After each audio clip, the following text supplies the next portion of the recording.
Andrew Bailey here with Elon Musk, talking about the fight for free speech in America today. This is, I think this is one of the most important strategic objectives in securing the soul of our nation as we move into 2024 and the election cycle. And I'm here in Washington, D.C. today and was just at the United States Supreme Court in the case of Missouri v. Biden. This is an important case in the fight for free speech. We've uncovered a relationship of coercion from federal officials with big tech social media platforms to target American speech for censorship.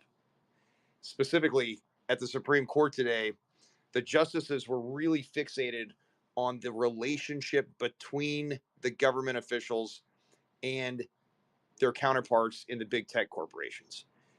And the court really latched onto this idea of coercion. And at what level does interaction between the government officials and the corporations turn from normal dialogue into a more coercive relationship? And there's some facts that I think are really relevant to this case. For instance, that early on in the Biden administration, President Biden from the White House lawn announced that Facebook was killing people by not altering its censorship algorithms.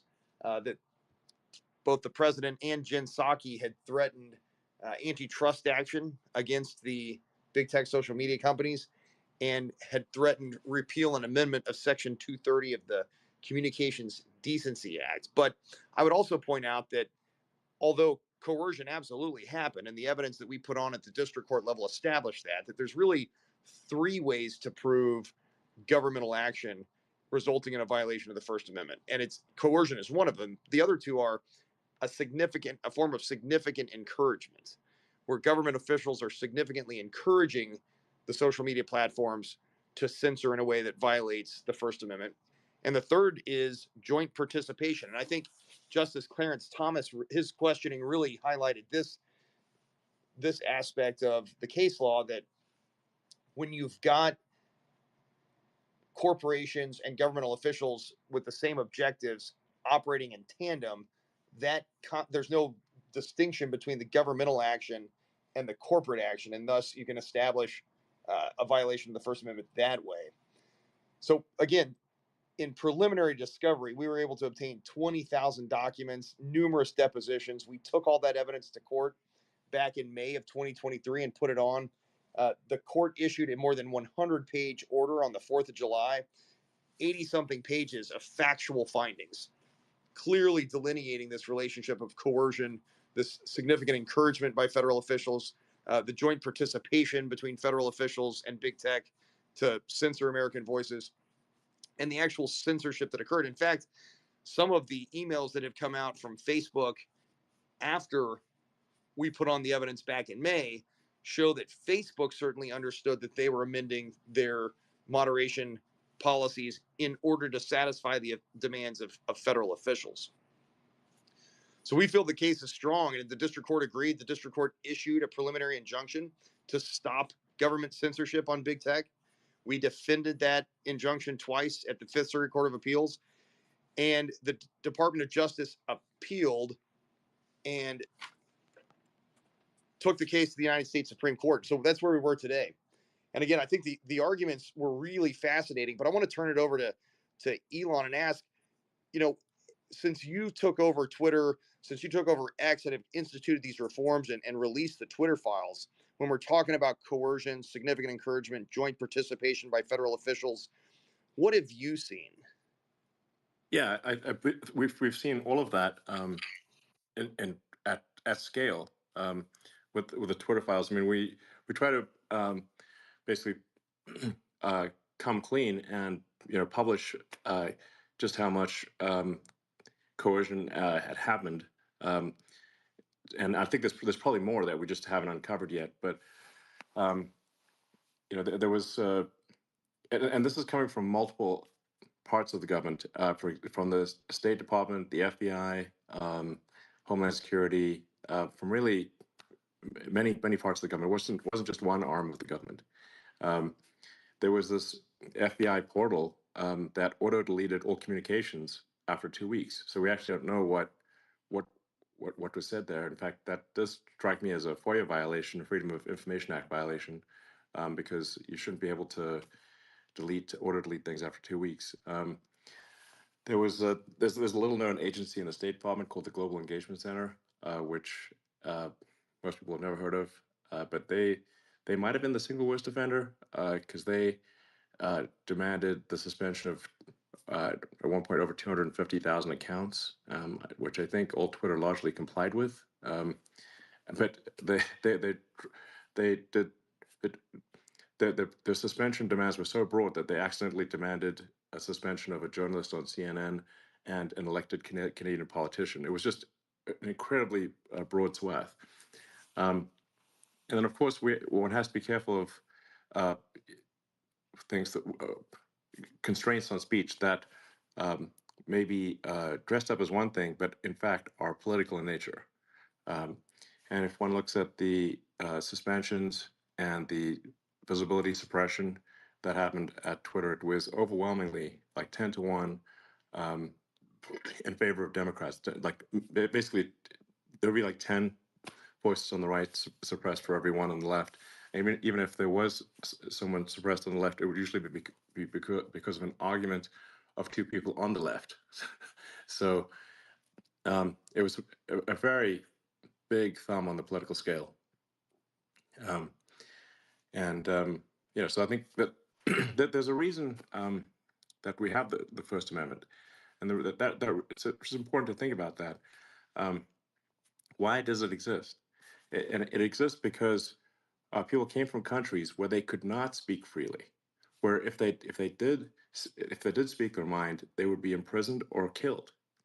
That's why they were so concerned about freedom of speech, is because they didn't have it in the countries they came from. And in many places in the world, maybe most places, you don't have freedom of speech. And there's certainly no country has the protection on speech that the United States does. Not even Canada. So that's it's something we should really take pride in and seek to preserve.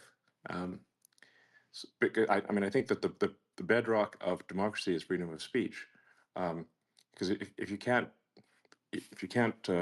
say what you want to say, um, then I think that's essentially political coercion. If so anyway, there's a reason why there was a high urgency to amend the Constitution with the First Amendment. It was because if you don't have freedom of speech, you got nothing. So thank you for pursuing this case. Uh, I think this is, and I hope the Supreme Court takes action. And I think it's better to be overzealous in in protecting free speech than to allow it to be eroded. Yeah, no, I appreciate that, and I appreciate you everything you've done in this market to expose some of the wrongdoing, and it does appear that so much that you've uncovered is corroborative of the evidence we've obtained through the discovery process. And again, look, we're in the preliminary phases of this litigation. We did preliminary discovery to get a preliminary injunction, but this isn't over yet. And I couldn't agree with you more that, I think it was Thomas Jefferson, and I'm paraphrasing, but essentially he said, in reference to the right to free speech, that it is safe to tolerate error of opinion when reason is left free to combat it. I mean, the whole idea here is that the truth will emerge from the competition of ideas in free, transparent, public discourse. And when you get the government censoring viewpoints, especially in the name of trying to quote unquote protect the public from untruths, it taints that market. In this country, the remedy for disfavored speech has always been counter speech, not Yes. censorship. So it seems like a real betrayal of this legacy of freedom in embodied in the First Amendment for the Biden administration to have undertaken this vast censorship enterprise. Yeah. I really can't emphasize enough. I think it is essential to a functioning democracy to have freedom of speech, um, and it is, and once it is lost, I don't think it ever comes back. So it's that's I mean that's why it's in the Constitution. Um, the whole point of the Constitution is to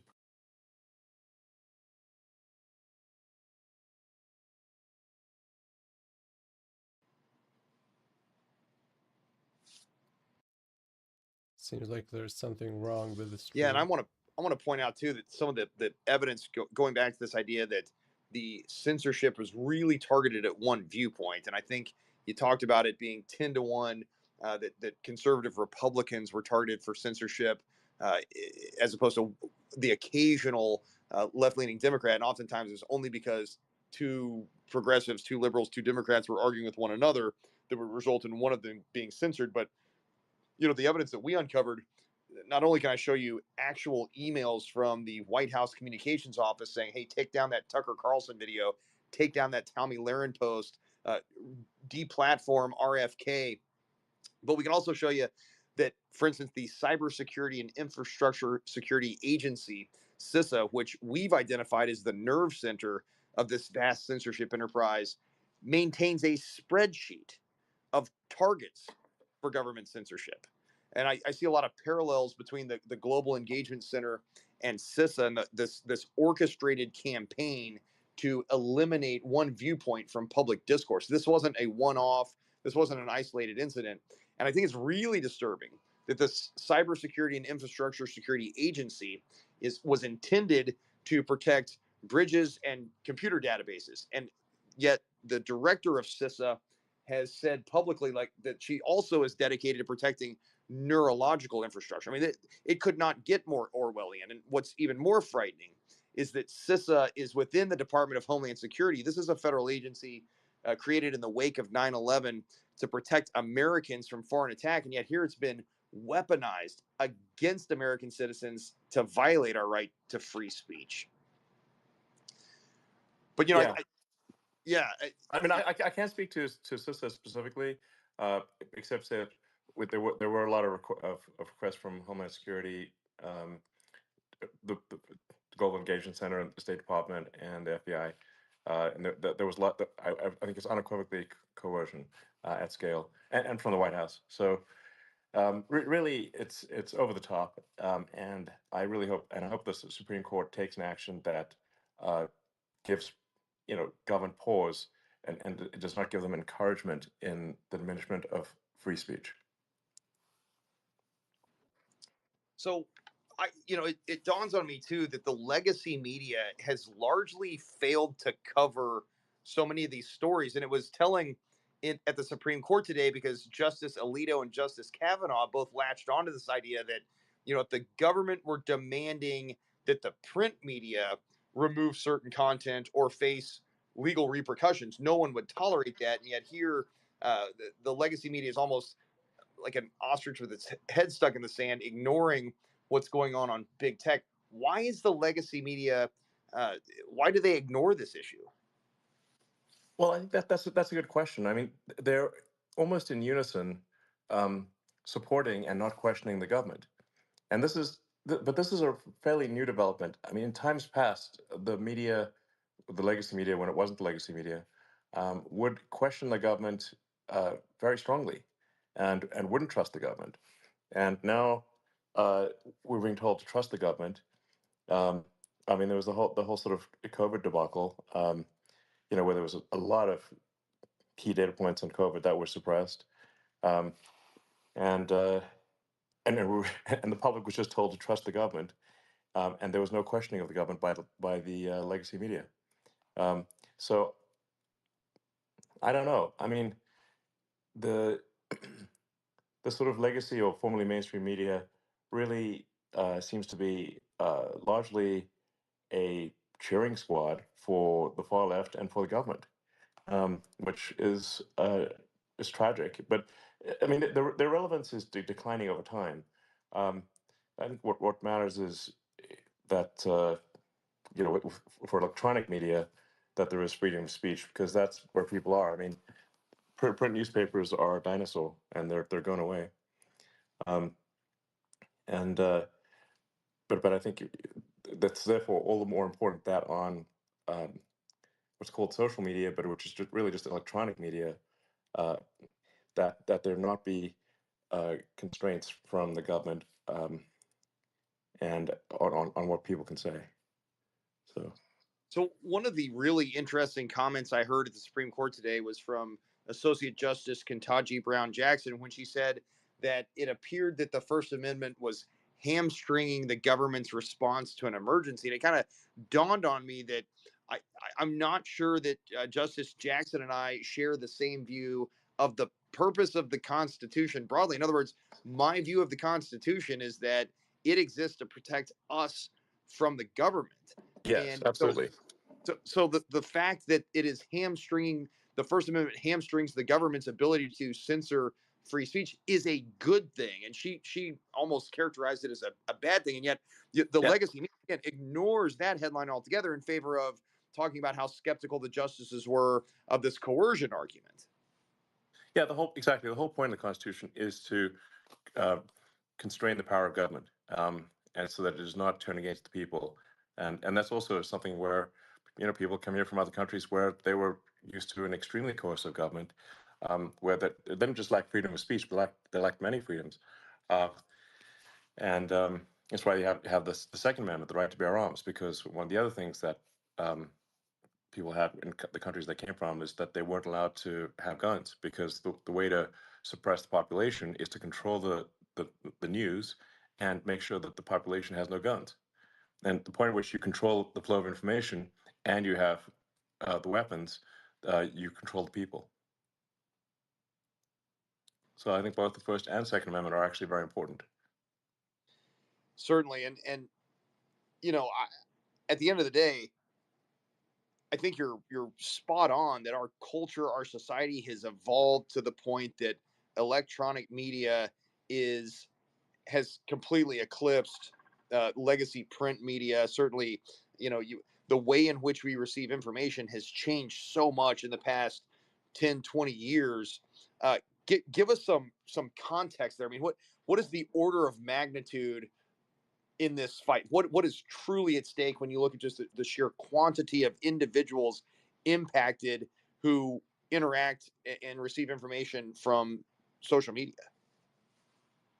Well, I think at this point, almost everyone is on what is called social media. So it is the fundamental way that most people have any voice at all. Because your alternative would be to talk to a reporter and get an article written, and there's only, like, how many articles do the New York Times or Journal or Washington Post actually produce per day? It's a tiny number. Um, so just getting any voice at all can be difficult, or impossible. So it's overwhelmingly electronic media or social media. And social media, it makes it sound like a group chat. Well, I guess maybe it is kind of a group chat. I mean, what is X? Only known as Twitter, but kind of a group chat for Earth.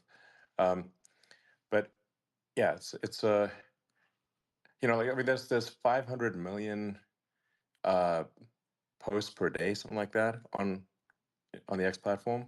That's globally. Um, so you can compare that to, I don't know, whether like 500 articles in major newspapers, less than that.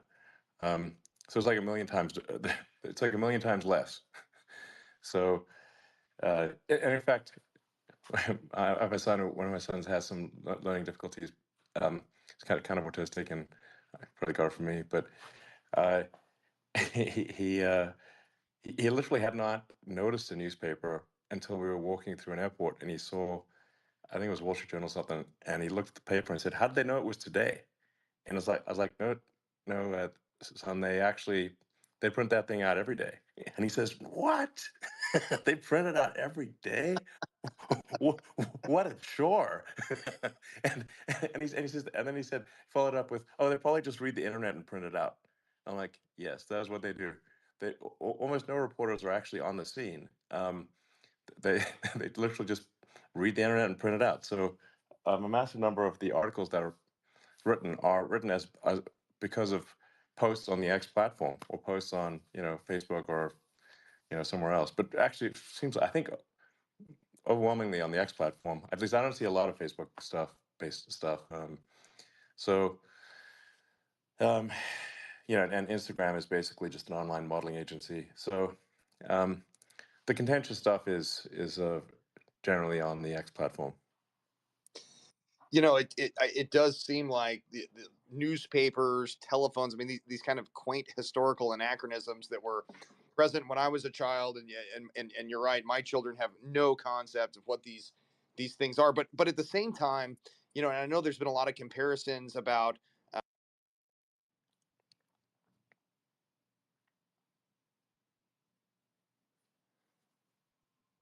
Hello? certainly. I think that, you know, so many of these technologies like telephone or print media, you know, these quaint historical anachronisms and things that I grew up with, and yet my children, like you said, just have no concept of what they are, or the, you know, the role that they used to play in our society. But at the same time, you know, the social media as a marketplace is different from and distinguishable from some of these past marketplaces, at least in part because of Section 230 of the Communications Decency Act. You know, what role do you think uh, Section 230 of the CDA plays in making it potentially easier for the government to make censorship demands on social media?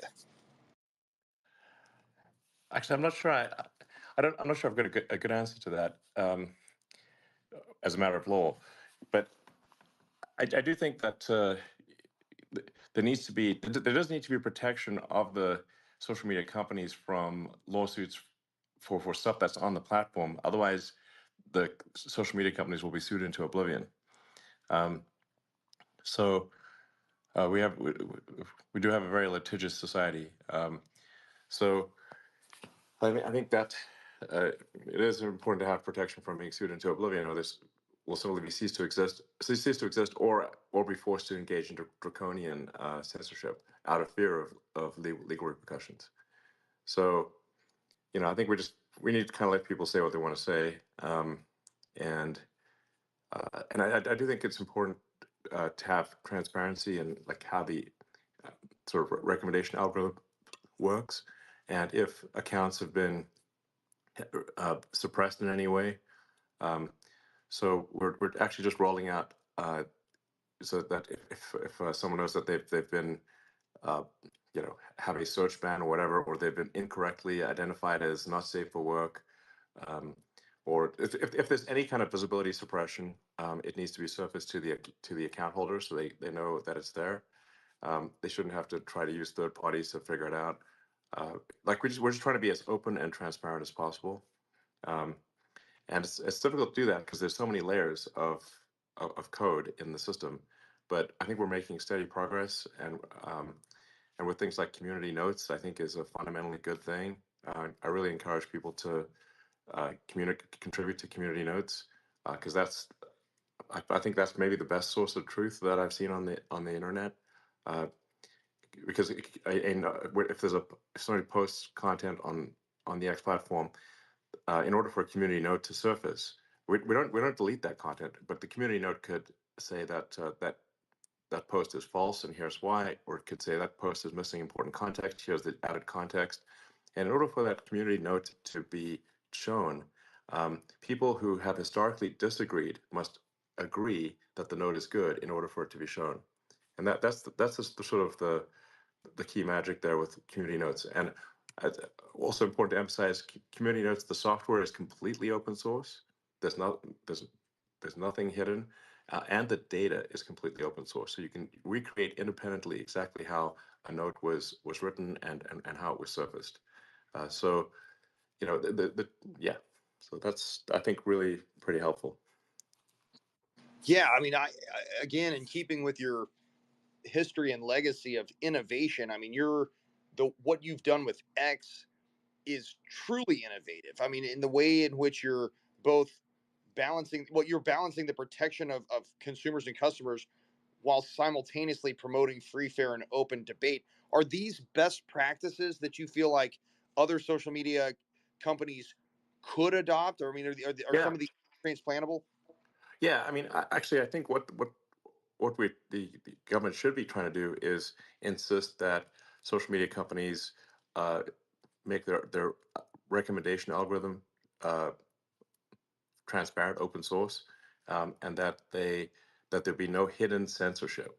So, like any censorship actions, uh, like any suppression of an account or suspension of an account, should be visible to that account and be visible to the public. Like you can actually find out that this has happened.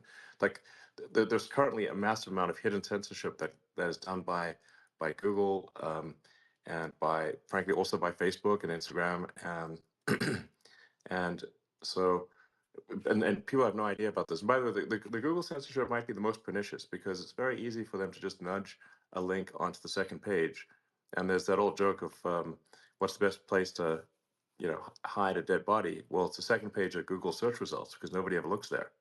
So that's that's pretty important to say, hey, did Google nudge a search result to the second page? Because that'll drop how many people see it by a factor of 10 or more, maybe 100. So there's a whole bunch of that happening that's very subtle, and so you can't. It's much harder to detect than, say, an account suspension. So I think that's what the government should be fighting for. It should be fighting for transparency. It should be fighting for individual rights, allowing people to say what they want to say within the bounds of the law, and as opposed to try to censor and suppress people's opinions. Yeah. And I think that the you opening Twitter and releasing the Twitter files, and again, so much of it corroborates what we've learned through the discovery process and our lawsuit in Missouri v. Biden, that the Supreme Court is it's been submitted at this point to the Supreme Court after oral argument today. But this is just one front in the fight for free speech. Do you see other fronts opening out there? I mean, certainly we've seen corporate pressure campaigns to try to eliminate safe spaces for free, fair, and open debate. I mean, what else do you see in this fight? No, there's a bit of a challenge with advertisers where pressure groups will, like various non sort of charities and NGOs, non-governmental entities, organizations will get together, and then they will attack advertisers who advertise on, say, the X platform or some other platform, in order to starve the companies of revenue. And actually, Facebook, to give Zuckerberg some credit, he did try to actually fight off the advertiser censorship, but I think he ultimately did give in. They lost billions of dollars in revenue. So, advertisers, if you're like a, sort of household name brand, you really you just really don't want to have any strife. So they tend to freak out if some activist organizations get some article written about how they're advertising next to content that's bad, and then that tend to kind of panic and then and pause their advertising. So we had a lot of that on the X platform. About 2/3 of our U.S. advertising was suspended, or it just went on pause. We said it's a boycott, but I don't want to say it's a boycott. It's just paused, except the pause never ends. So if we had not been able to reduce our costs dramatically, the X would have, formerly Twitter, would have gone bankrupt. And that's fully what they were trying to do. They were trying to drive the company into bankruptcy, which obviously is major suppression of free speech. So the basic chain of events is like these, like the so-called charities and NGOs that pressure advertisers via the legacy media, and the advertisers get skittish and suspend their advertising, and effectively it becomes a boycott. So that's a pretty big deal, actually. That's something that should be dealt with. So there might be some RICO Act violations there.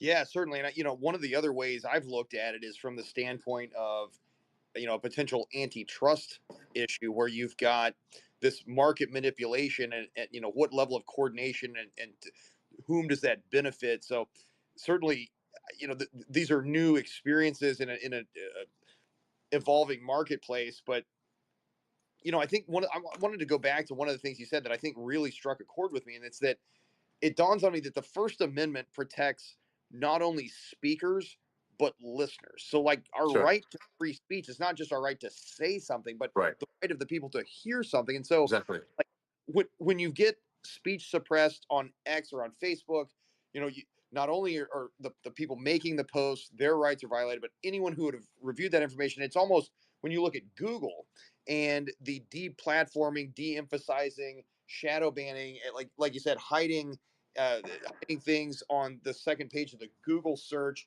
I mean, it's this shadowy suppression of ideas. Yeah, absolutely. You could drive an entire viewpoint from public discourse, and the world may never know. Yes, exactly. It might be worth having some people say a few words. I see Mike Benz is there, and he's got a lot to say about this sort of stuff. Maybe we could have Mike say a few words. Let's see.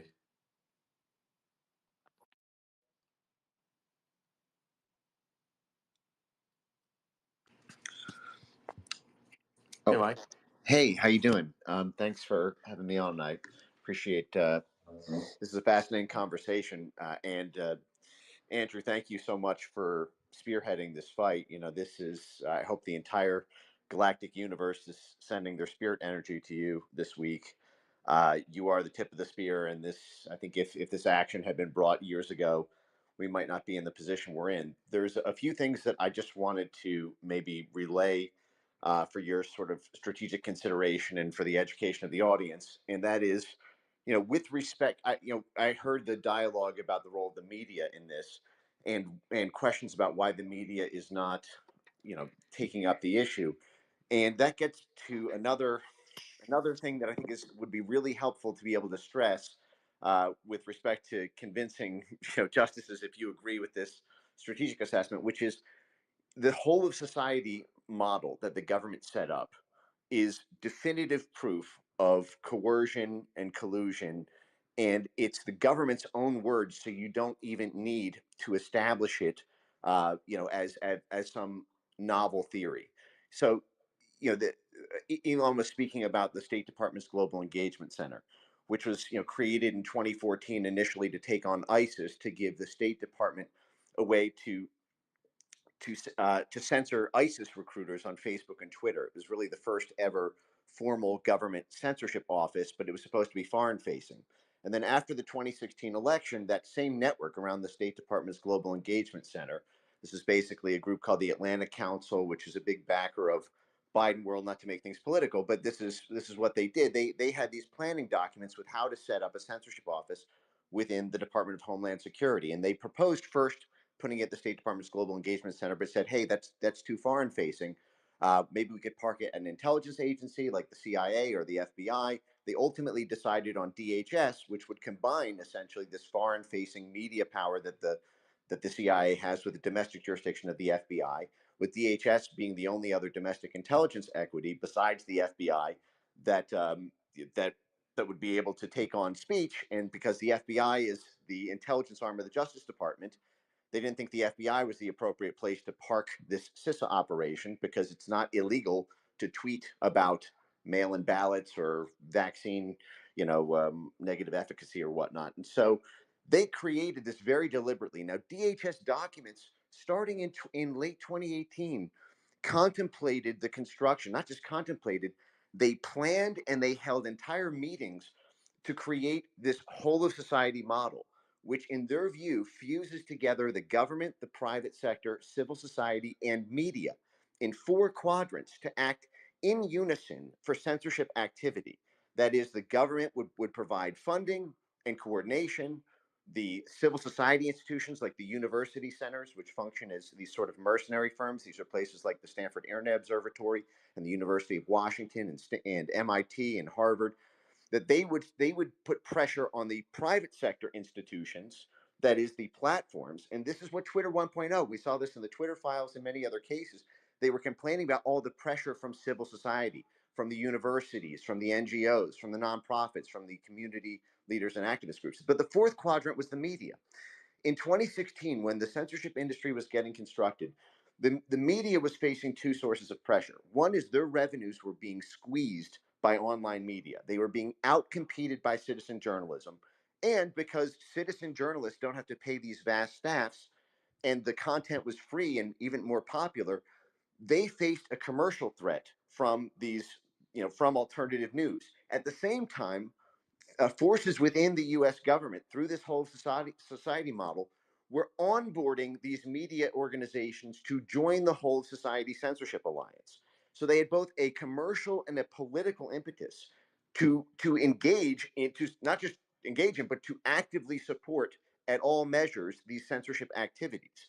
And the government even contemplated how the media could be used as another source of pressure to induce crises on the platforms, and that like could contribute to advertiser boycotts. In fact, there's a September 2018 DHS document that specifically talked about how these kind of advertiser boycotts might be marshaled by supporting institutions like NewsGuard when it was just in its infancy. NewsGuard is a professional advertiser boycotting company.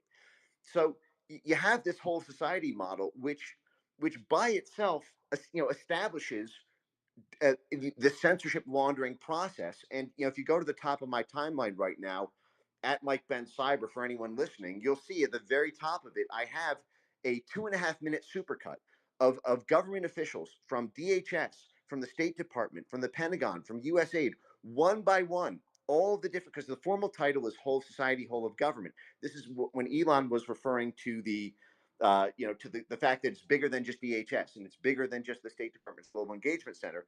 It it was because after DHS established this office, as AG Bailey laid out, DHS did serve as that nerve center from 2019 through 2022. But the formal title was Whole Society, Whole of Government, meaning every government institution was tasked to lend its own proprietary resources, whether that's in censorship funding, like the National Science Foundation, censorship pressure, like the FBI, censorship policy coordination, like DHS, or censorship outsourcing, like the Pentagon and the State Department.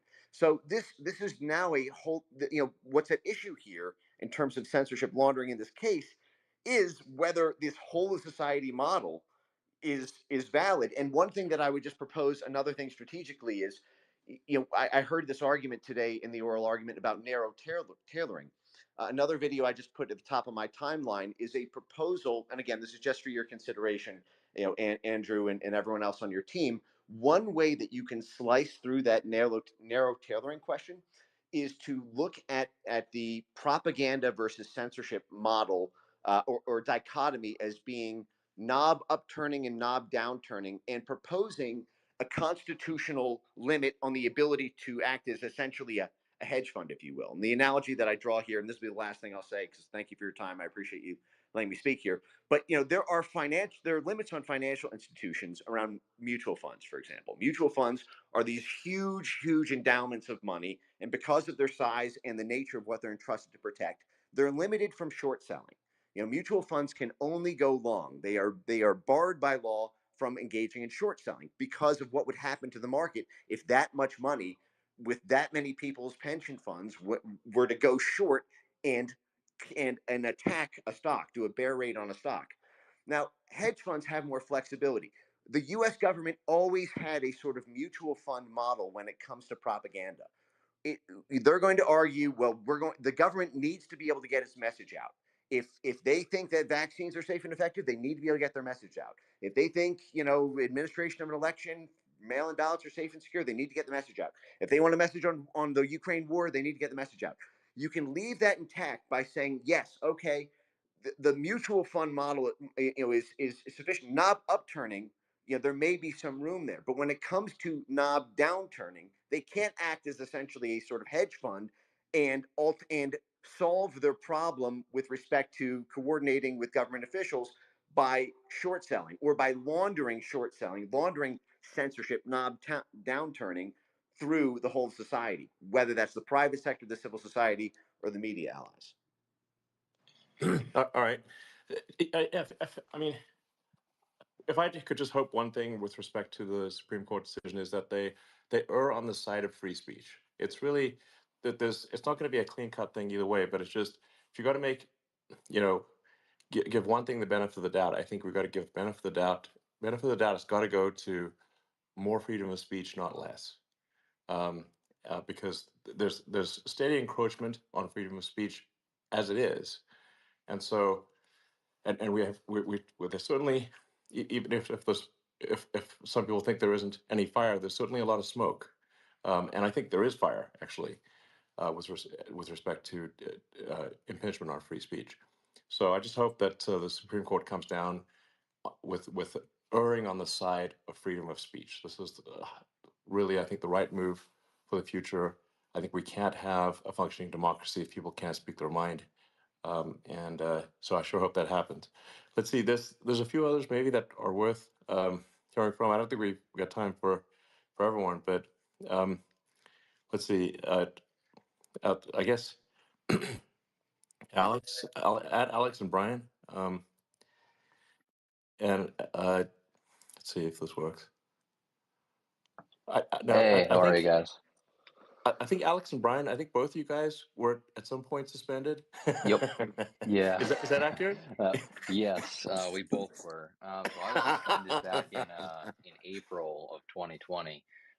Never got a real clear answer on that one, but it came suspiciously after I posted a Joe Biden meme where it was, one of those generated things where people would say like, "I support Joe Biden," and it would be their profile picture. So I made it into a meme and say, Xi Jinping supports Joe Biden for president, and then 20 minutes later, I was suspended. And Yeah. suspiciously, when the Twitter files came out, it was the same sort of meme that someone else was targeted. It wasn't my post, but somebody else. I think James Woods had his Yeah. requested to James be was the censored actor. by the DNC. Yeah, So, exactly. yeah. It's the point at which accounts are getting suspended for memes. You know you've got a problem. Yeah, Yeah, exactly. And then we had somebody actually be arrested for memes at the behest of the Biden DOJ. But I know that's an entirely different issue. But still, yeah, memes are criminal these days. Yeah, so and so Brian, it's worth clarifying. You're generally you're a Democrat and outspoken Democrat, so it's helpful yeah, for people to know that. so my ban was kind of unique. So they said that I was banned for buying my account, and Ed was too. Okay. We didn't actually buy our accounts though, and it would be interesting if you have actual documentation on this that you could go back and actually view. We contacted X or Twitter at the time through our legal team, which was just two lawyers that we hired, uh, and we considered suing Twitter for defamation because they put out a statement saying that we were buying interactions and faking our engagement. And when we contacted Twitter, they basically told us that they thought that we bought our account, and they made us sign a non-disclosure agreement saying that we can't share anything, and which I have since, after you purchase the company, I was like, Elon's not going to sue me for this. But No, I have since. definitely not. I hope you don't, at least. No, not at all. Of course. So we did find out that they thought we actually purchased our accounts. We showed them the emails from 2010 from when we actually registered the accounts. But the reason they thought we purchased the accounts was because we had the accounts in 2010 and we changed the names a couple times to like various things that were totally off topic from what we eventually used them for, and before we changed them to our name currently. So they had reason to believe it wasn't worth a lawsuit because they deemed us public figures, and our lawyer tended to agree that we probably would be a public figure, and we'd have to prove malice. Uh, I don't think it was malicious, but yeah, I mean, I think Twitter was heavy-handed. I Yeah. disagree with them banning so many right-leaning accounts. Even though I disagree with those accounts, I'm happy that you took over and you straightened that out. Of course, I don't agree with everything everybody says, but I also don't think that a company should be the one deciding what's right to be posted and what's not. Yeah, absolutely. Exactly. It's. I mean, the this situation with X is often characterized as sort of a right wing takeover, but really I would characterize it as a moderate wing takeover, in that there's like to the best of my knowledge, no prominent say Democrat account or left leaning account has been suspended, or if there is, I'm happy to you know we're happy to fix that. But I don't think that's the case. Just that it's that we did not suspend voices on the right, and we allowed those accounts to come back on. So, but it's going to it will be seen as a move to the right because it was so far left. If you move to the center from the far left, it is, I guess, a move to the right, but it's really just a move to the center.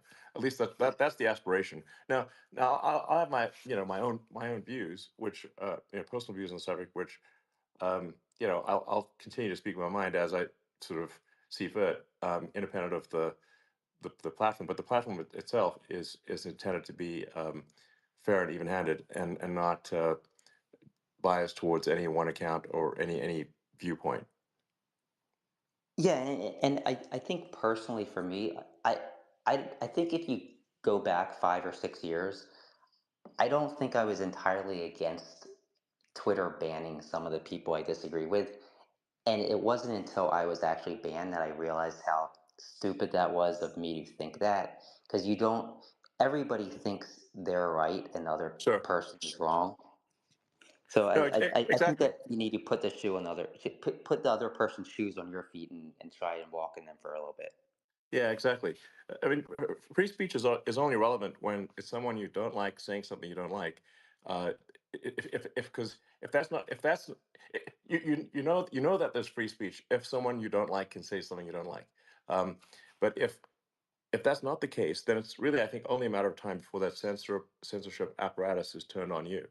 Um, so that's that's why we want freedom of speech, but it necessarily will mean that, like, you might really hate what someone you hate is saying, but that's still that's how you know you have free speech. So well, let's see. Um, is there anything more that you'd like to say? Yeah. Yeah. Well, yeah. Well, first of all, I just want to thank everybody. I think this is a really illuminating conversation. Mike, Benz, especially, like, man, you issued a clarion call for reforms on this stuff a long time ago, and have really been attacked by the legacy media. And so, just want to express gratitude for again being a voice in the wilderness on this stuff. Obviously, Elon, everything you've done to support the free, fair, and open marketplace of ideas, the innovations you brought. Kind of as a closing thought, we're about to enter an election cycle to the extent we haven't already. We are talking about elections. We're talking about election integrity. We're talking about political candidates. And when you see the type of viewpoint discrimination that you've uncovered through the Twitter files, or that certainly we feel like we put on as evidence based on the discovery we obtained in this lawsuit, where this isn't equitable. Like, it's not like everyone, all viewpoints are treated equal.